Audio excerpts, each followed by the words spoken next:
रवि प्रदोष व्रत कथा। श्री शिवाय नमस्तुभ्यम, हर हर महादेव। दोस्तों, प्रदोष व्रत भगवान शिव को समर्पित है।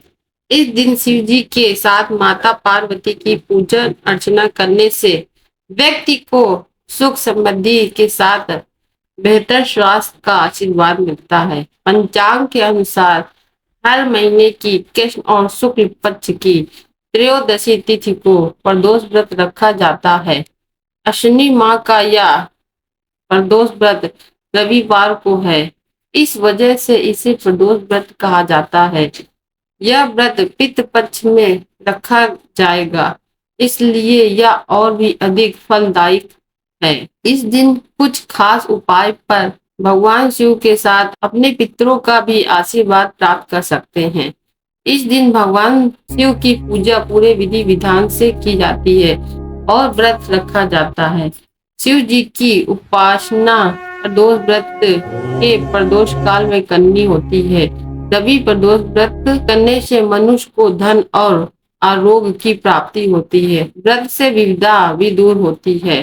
कुंडली में सूर्य की उपस्थिति कमजोर होती है, उसे रवि प्रदोष व्रत जरूर करना चाहिए। ऐसा करने से करियर में लाभ मिलता है और खोया हुआ मान सम्मान दोबारा प्राप्त हो जाता है। तो आइए अपने मंगल जीवन की कामना करते हुए शुरू करते हैं रवि प्रदोष व्रत कथा। कथा को शुरू करने से पहले कमेंट बॉक्स में श्री शिवाय नमस्तुभ्यम, हर हर महादेव अवश्य लिखें। तो दोस्तों, अब श्रवण करते हैं रवि प्रदोष की कथा। एक समय सर्व प्राणियों के हितार्थ परम पावन भागीरथी के तट पर ऋषि समाज द्वारा विशाल गोष्ठी का आयोजन किया गया। इस सभा में व्यास जी के परम शिष्य पुराण बेता सूत जी महाराज हरि कीर्तन करते हुए वहां पर पधारे। सूत जी को आते देखकर 88,000 ऋषि मुनियों ने खड़े होकर उन्हें दंडवत प्रणाम किया। महाज्ञानी सूत जी ने भक्ति भाव से ऋषियों को हृदय से लगाया तथा आशीर्वाद दिया। विद्वान ऋषिगण और सब शिष्य अपने अपने आसनों पर विराजमान हो गए। ऋषियों ने पूछा, हे पूज्य, कृपा यह बताने का कष्ट करें कि मंगल प्रदोष कष्ट निवारक यह व्रत सबसे पहले किसने किया और उसका क्या फल प्राप्त हुआ। ऋषि शिव जी बोले, आप सभी शिव के परम भक्त हैं। आपकी भक्ति को देखकर मैं प्रदोष व्रत की कथा सुनाता हूँ। ध्यान पूर्वक सुनना। एक बार की बात है कि एक गांव में एक अति दीन ब्राह्मण निवास करता था। उसकी साध्वी पत्नी प्रदोष व्रत किया करती थी। उनके एक ही पुत्र था। एक समय की बात है कि वह पुत्र गंगा स्नान करने के लिए गया था। दुर्भाग्यवश मार्ग में चोरों ने उसे घेर लिया और कहने लगे, तुम्हें मारेंगे नहीं, पर तुम्हें हमारा एक काम करना होगा। तुम्हें यह बताना होगा कि तुम्हारे पिता ने अपने गुप्त धन को कहाँ पे छुपा के रखा है। अगर तुमने यह बता दिया तो हम तुम्हें मारेंगे नहीं, और नहीं बताया तो हम तुम्हें मार देंगे। बालक दीन भाव से कहने लगा, हे बंधु, हम अत्यंत दुखी हैं, हमारे पास धन कहाँ है।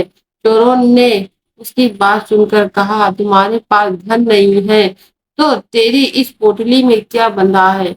बालक ने चोरों की बात सुनकर कहा, मेरी माँ ने मेरे लिए रोटी भेजी है। यह कहकर उस बालक ने पोटली खोलकर रोटी उन चोरों को दिखा दी।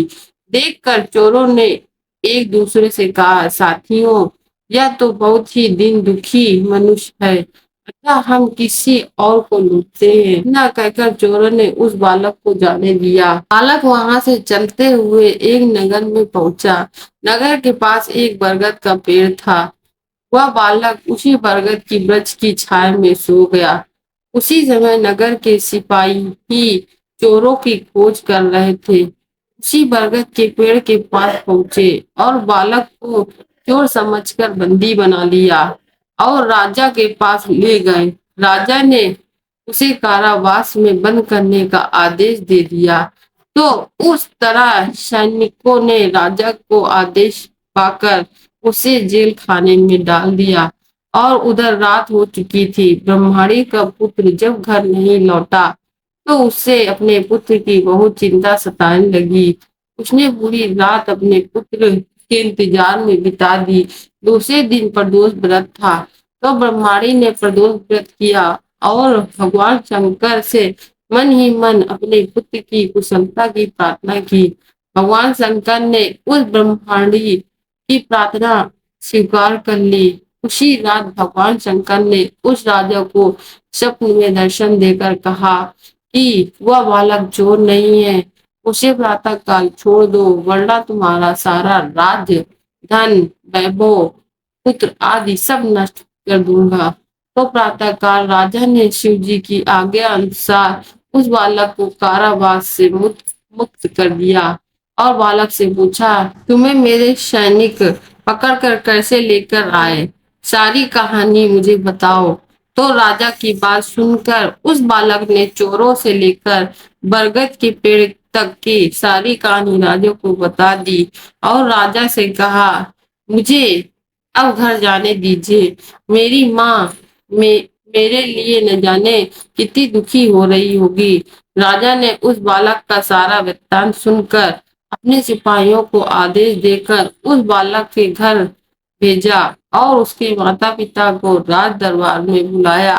उसके माता पिता बहुत ही भयभीत थे और मन ही मन सोच रहे थे कि राजा ने न जाने आज क्यों याद किया है। क्या हमारे बेटे ने कोई गलती हो गई या कोई बात है? इसी तरह चिंतन करते हुए राजा के सामने पहुंचे।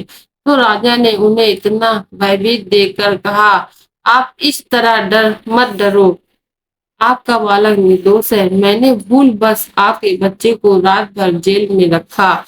इसके लिए मैं क्षमा प्रार्थी हूँ और मैं तुम्हें 5 गांव दान देता हूँ, जिससे तुम सुखद पूर्वक अपना जीवन व्यतीत कर सको। राजा का यह आदेश सुनकर वह बालक और उसके माता पिता बहुत खुश हुए और राजा का धन्यवाद करते हुए अपने घर लौट आए। उसके बाद भगवान शिव की कृपा से पूरा ब्राह्मण परिवार आनंद पूर्वक रहने लगा। अतः जो मनुष्य रवि प्रदोष व्रत करता है वह प्रसन्न और निरोग रहकर अपना पूरा जीवन हंसी खुशी व्यतीत करता है। प्रदोष व्रत के दिन व्रत रखकर एकांत चित्र मन से शिव जी की पूजा की कथा को पढ़ता है या सुनता है, उसे 100 जन्म तक कभी भी दरिद्रता का सामना नहीं करना पड़ता। उसके जीवन में आ रही सभी समस्याओं का निवारण हो जाता है और भगवान भोले शंकर के आशीर्वाद से वह अपने जीवन में समस्त सुखों को पाता है। बोलो भोले बाबा की जय। हर हर महादेव। श्री शिवाय नमः। आशा करती हूँ आपको वीडियो पसंद आई होगी।